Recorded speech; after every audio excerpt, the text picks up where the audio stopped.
And the big finish tonight, big trouble for Governor Scott Walker of Wisconsin. Two staffers who worked for Walker when he was Milwaukee County executive have been charged with illegally doing campaign work while being paid by the county. It's all part of an ongoing John Doe investigation involving Walker's staffers, his former staffers. Today, the Milwaukee County District Attorney filed a complaint directly connecting illegal activity to Walker's campaign for governor in 2010. Darlene Wink, a former constituent service coordinator, was charged with 2 misdemeanors for using county resources to raise money for Walker's campaign.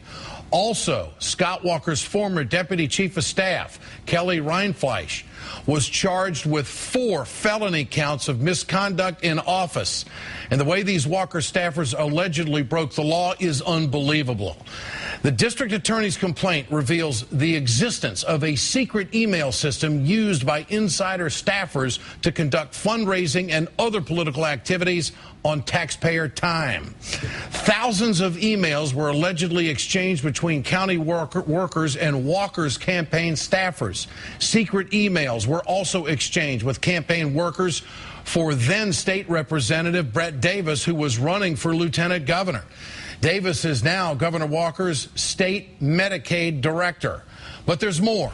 The secret email system was allegedly set up by former Walker Deputy Chief of Staff Tim Russell, who has already been charged with embezzling $60,000 from a veterans fundraising event.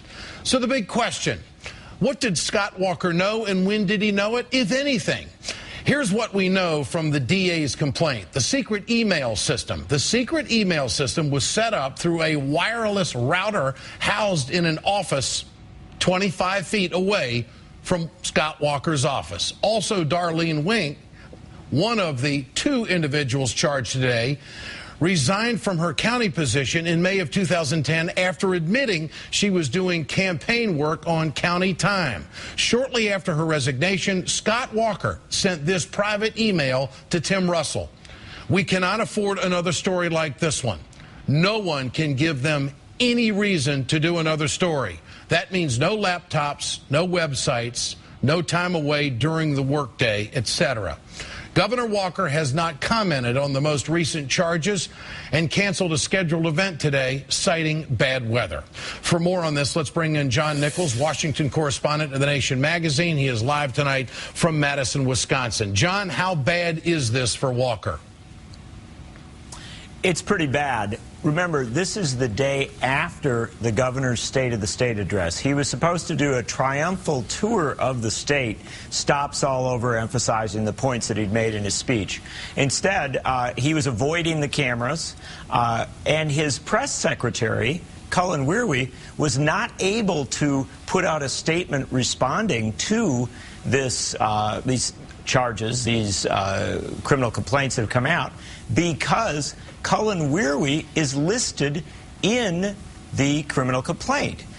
He was one of the people who was communicating with this secret illegal campaign operation within the county executive's office. So among the other people communicating was Reince Priebus, who went on to become the chairman of the Republican National Committee. Okay, so the scope broadens here. But we really right now are at a point of asking a Nixonian type question. What did he know? When did he know it? How involved is Walker? How could he not know if his office is 25 feet away from the alleged illegal activity?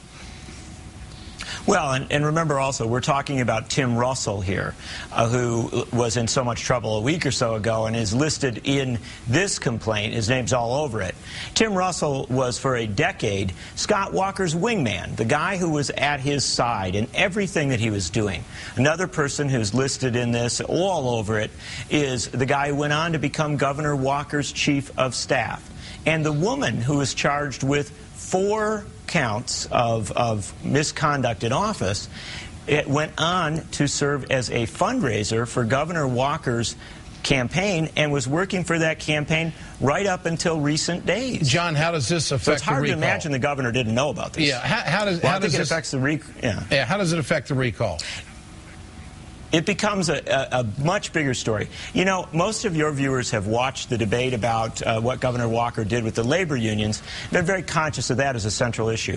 But in Wisconsin, a state that has always set a very high ethical standard, these sorts of issues are devastating. Okay, we'll do more on this in the coming days. It just is as thick as it gets politically in Wisconsin. John Nichols, thanks for your time tonight.